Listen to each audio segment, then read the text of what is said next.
নয়। কিন্তু যখনই আমরা $50,000-কে বাজিতে রাখলাম, গোটা স্টেডিয়ামটা ধীরে ধীরে বদলাতে শুরু করলো।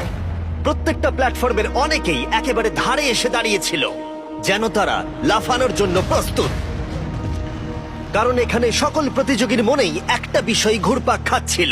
এই পরিমাণ অর্থে পুরো লাইফটাই চেঞ্জ হয়ে যাবে। লাইলা নামের 7 মাসের আমার একটা মেয়ে আছে, আমি যা করব তার জন্যই যদি করব। তুমি $5 মিলিয়ন পাও তাহলে আমি তুমি আমার কি করবে? কলেজটা কমপ্লিট করে ফেলতে পারবো। আমি একটা অ্যানিমাল রেস্কিউ খুলতে আমি চাই। বাবাকে একটা বাড়ি কিনে দেবো কারণ তিনি আমি প্রতিবন্ধী। একটা বাড়ি কিনবো কারণ আমার বাড়িটা পুড়ে গেছে। এটা পেলে জবটাই ছেড়ে আর কেউ দেবো। কি নিজের চাকরি ছাড়তে চাও? দাঁড়াও, কিন্তু কেন সেটা করবে?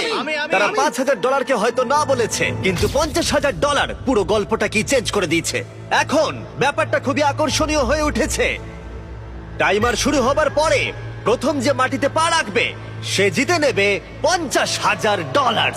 কিন্তু আমি আশা করিনি যে এই অফারটা এতটাই লোভনীয় হয়ে উঠবে যে কোনো একজন টাইমার শুরু হবার আগেই লাফ দিয়ে ফেলবে।